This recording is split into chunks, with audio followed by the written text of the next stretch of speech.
বাংলাদেশের রাজনীতি একটা চরম উত্তপ্ত অবস্থার মধ্যে আছে। কিছু কিছু বন্ধু আমাদেরকে বলেন জামাত ইসলামী নির্বাচন চায় না, কারণ আমরা পিআর সিস্টেমের কথা বলছি, এটা নাকি ওনারা বুঝেননি।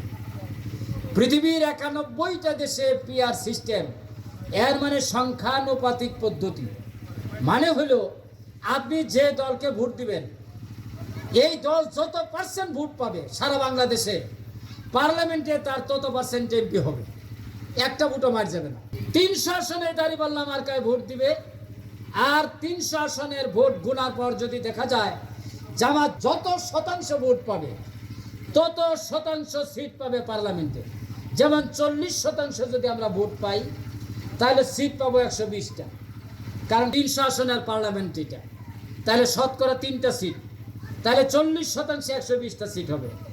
আর যিনি 10% পাবেন তিনি পাবেন 30টা সিট। এই যে বলে ভোট নষ্ট হবে, আপনাদের কারো ভোট নষ্ট হবে না।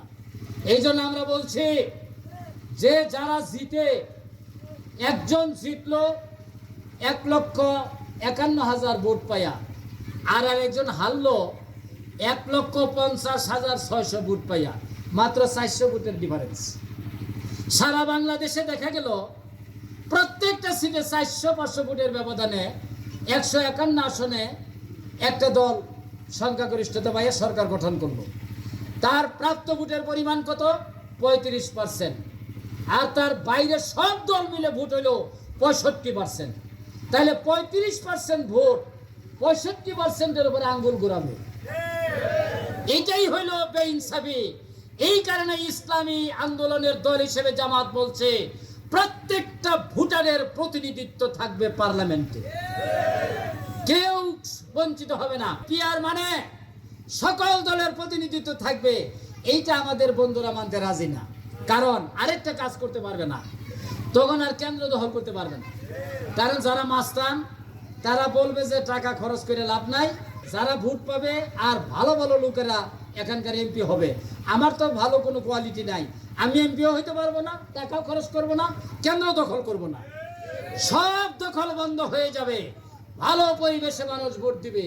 এই জন্য পিআর মানে এখানে মাস্তানি বন্ধ, চাঁদাবাজি বন্ধ, কেন্দ্র দখল বন্ধ, সব ধরনের চাঁদাবাজিও বন্ধ হয়ে যাবে। জামাত নির্বাচন ভাঙচাল করতে চায় না। জামাতের আমির ডাক্তার শফিকুর রহমান 16 এপ্রিল তিনি বলেছেন ফেব্রুয়ারির মধ্যে রোজার আগে নির্বাচন হতে হবে। অতএব জামাতের দাবি হচ্ছে ফেব্রুয়ারি মাসে রোজার আগে নির্বাচন অবশ্যই সম্পন্ন করতে হবে ইনশাআল্লাহ। আর এর আগে বিচার, পিআর পদ্ধতি আর জুলাই সনদকে সাংবিধানিক রূপ দিতে হবে। আমরা এর ভিত্তিতে আগামী দিনে দাড়িপাল্লা প্রতীক নিয়ে নির্বাচনে ঝাঁপিয়ে পড়বো ইনশাআল্লাহ। আপনারা যারা নির্বাচনে দাড়িপাল্লার পক্ষে লড়াই করবেন, এই এলাকার যতগুলো কেন্দ্র আছে প্রত্যেকটি কেন্দ্রে আমাদের বিজয় নিশ্চিত করতে হবে। যারা রাজি আছেন তারা হাত তুলেন। হে আল্লাহ, তুমি আমাদের এই হাতগুলোকে কবুল করো।